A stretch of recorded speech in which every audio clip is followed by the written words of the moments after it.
Shalom mes bien-aimés dans le Seigneur, je vous salue dans le saint et le précieux nom de Jésus-Christ. J'espère que vous vous portez bien. Je me porte bien, par la grâce de notre Seigneur Jésus-Christ. Est-ce que vous avez vu cette vidéo? Quel est le sentiment que cette vidéo vous donne? Quel est le sentiment que vous avez véritablement après avoir vu cette vidéo? Voir un homme qui n'a presque pas de bras, qui n'a presque pas de pieds, de jambes, louer et adorer le Seigneur. Pendant que beaucoup d'entre nous sommes des plaintifs, des pleurnichards. Il y a des chrétiens qui, si ça ne dépendait que d'eux, ils auraient tout pour eux et rien pour les autres. Il y a des gens qui passent toute leur vie à compter ce qui leur manque, à compter leurs échecs. Ils ne voient jamais leur succès, ils ne voient jamais leur réussite, ils ne voient jamais ce que Dieu leur a donné. Tout ce qui passe sous leurs yeux, c'est « je n'ai pas ça, j'ai ça ». Donc quand ils voient quelque chose, le premier sentiment, la première chose qui leur vient à l'esprit, c'est « est-ce que j'ai ça? Est-ce que je peux l'avoir ?» Il y a des personnes qui veulent tout et qui ne se rendent jamais compte de ce qu'elles ont. Je ne sais pas s'il faut appeler cela de l'ingratitude, de l'insatisfaction tout simplement. Mais cette vidéo, je l'ai publiée à dessein pour que vous puissiez vous rendre compte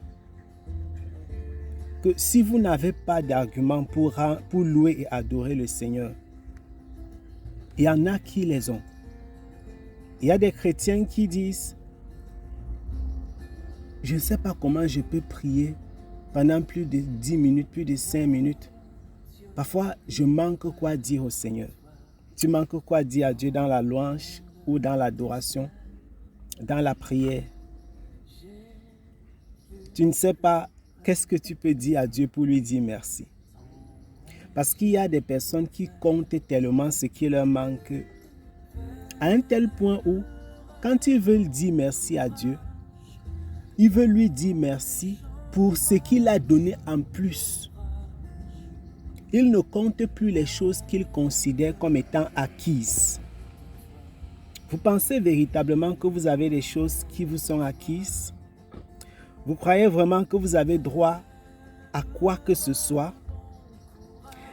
Notre frère Paul déclare que tout ce que nous avons nous a été donné. Il y en a qui crient, qui pleurent, qui soupirent après l'amour, après la bonté, après la grâce, après les faveurs du Seigneur. Pas pour avoir quoi que ce soit, mais simplement parce que nous avons un Dieu qui mérite que nous puissions soupirer après lui. Nous ne crions pas à Dieu parce que nous sommes dans le manque d'argent, d'eau, de nourriture, de vêtements, de voitures, de travail, etc. Même si Dieu est capable de vous donner ces choses. Apprenons aussi à crier à Dieu, à prier le Seigneur, à dire merci à Dieu, à parler à Dieu pour rien, sans rien lui demander. Quand vous regardez un homme qui ne voit pas, qui n'a pas tel ou tel autre organe, et qui, de son cœur, il ouvre son cœur pour parler au Seigneur, et vous constatez clairement que ce n'est pas ce qui lui manque qu'il demande à Dieu. Pendant que ceux qui, théoriquement, se considèrent comme des personnes en forme, quand ils ouvrent la bouche, c'est pour compter ce qui leur manque. C'est pour dire à Dieu, je n'ai pas ceci. Seigneur, depuis 1 mois, j'ai prié pour le travail. Seigneur, il y en a qui ne peuvent même pas travailler. parce qu'ils n'ont pas de pieds, ils n'ont pas de mains. Je ne dis pas que vous ne devez pas prier pour cela. Je dis qu'à un certain moment, ça devient de l'ingratitude. C'est de l'ingratitude. Je voudrais attirer votre attention sur l'ingratitude des chrétiens. Quand un chrétien ne peut pas dire merci à Dieu pour rien, ne peut pas passer du temps véritablement dans la prière sans avoir été motivé par X ou Y.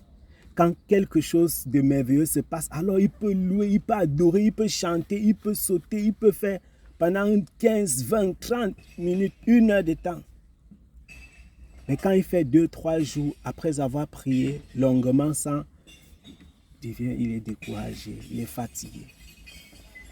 Bien-aimé, je souhaite que le Seigneur, à travers ce message d'exhortation, puisse véritablement nous visiter et vous visiter, qui nous donne de sortir de cet esprit de je veux, il me manque telle chose, j'ai besoin de ceci. Et que nous apprenions à dire à Dieu, merci pour ce qu'il nous a donné. Merci pour ce que nous sommes. Merci pour ce qu'il est. Merci parce qu'il est bon. Il est digne et il est fidèle d'être loué et adoré. Je vous salue dans le saint et le précieux nom de Jésus-Christ. Shalom.